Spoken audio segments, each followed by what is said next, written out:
Greetings, everybody. So this island is the Aviak Island in the Ocean of Tears. Now, I have this listed on the guide, but I actually don't have personal experience beyond bringing one of my alts here at one point and playing around with the island. So I did catch a couple things that are worth noting about the island here, but you should know that if you come here, you're looking at a camp that has not been used much.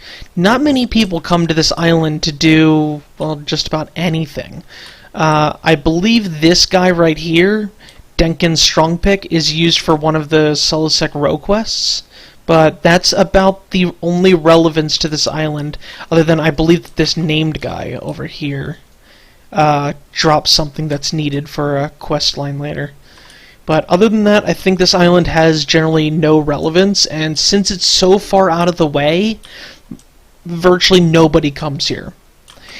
There's not a particularly great amount of money. I don't know how it stands up relative to other places on experience, so the very first thing to make clear right off the bat is you don't want to come to this island as a place to level unless you're looking to find obscure, strange places that are really out of the way that you probably never saw before when you were leveling in your classic experience. You know, because Oasis of Mar, most people saw the Oasis of Mar back on Live. If you're playing this game and you used to play it back on Classic, you probably saw the Oasis of Mar. I'm pretty sure there's a lot of people out there who've never seen this island. And, you know, if it's something that interests you, then, hey, maybe check it out. Might be something worth doing. Now, on this island, you got 3 levels of Aviaks and the named guys. Now, for the named guys, like Dragon here, he's indifferent to me. Now, when I leveled up, I shafted my faction almost universally, and I'm in Ixar. The only factions I repaired are those that I list at the end of my guide, specifically things for the Soulfire questline. I doubt it has any impact, and all the things that I've repaired are at max Warmly.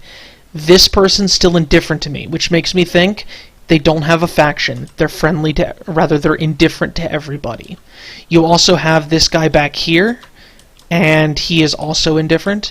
And then over on the other side of the island, you got that guy, and he is also indifferent. Now, this way is north. That leads up to the north side of the zone. When you're approaching this place, you're probably going to be coming from over here. Other than these named mobs, which I am pretty sure are across the board indifferent to everybody, you have 3 types of Aviaks. You have, at the lowest level, the Starling, an Aviak Starling. These are the things you'll be able to kill at level 12 easily. But after the Starlings, you have, where was that one?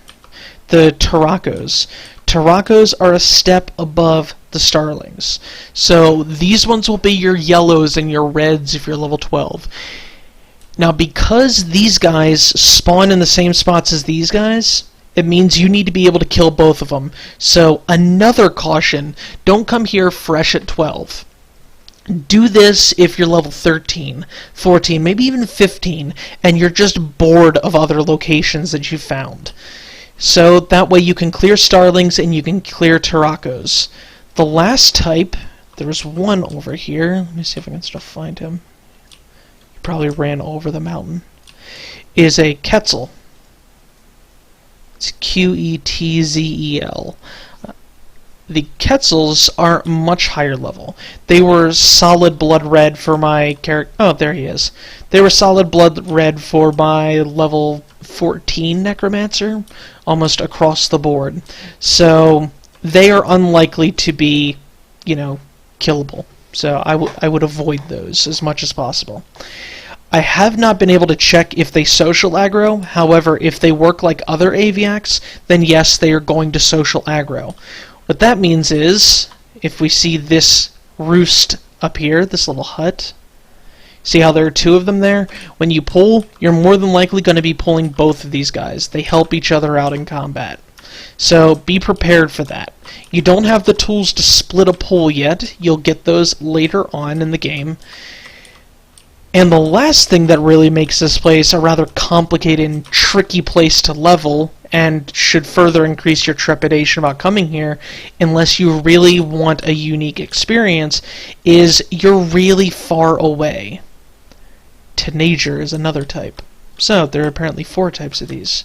I have no idea where they are in the pecking order. Anyway, the last thing that should really fill you with a little bit of trepidation is the fact that the island is so far away. Your corpse run is going to be substantial. It's going to be rather irritating. So you really gotta want something unique and different to head out here. If you ever do, and you have stuff to add to this, please feel free, let me know. Send me a Telling Game, send me a PM over Reddit. I'm active on the Project 1999 subreddit there, and I'll add whatever information you've gathered about this place. Other than that, this is the Aviak Island. Super, super obscure, random, probably not worth the trip, but it's a nice, neat little isolated place that I'm pretty sure not many people know about.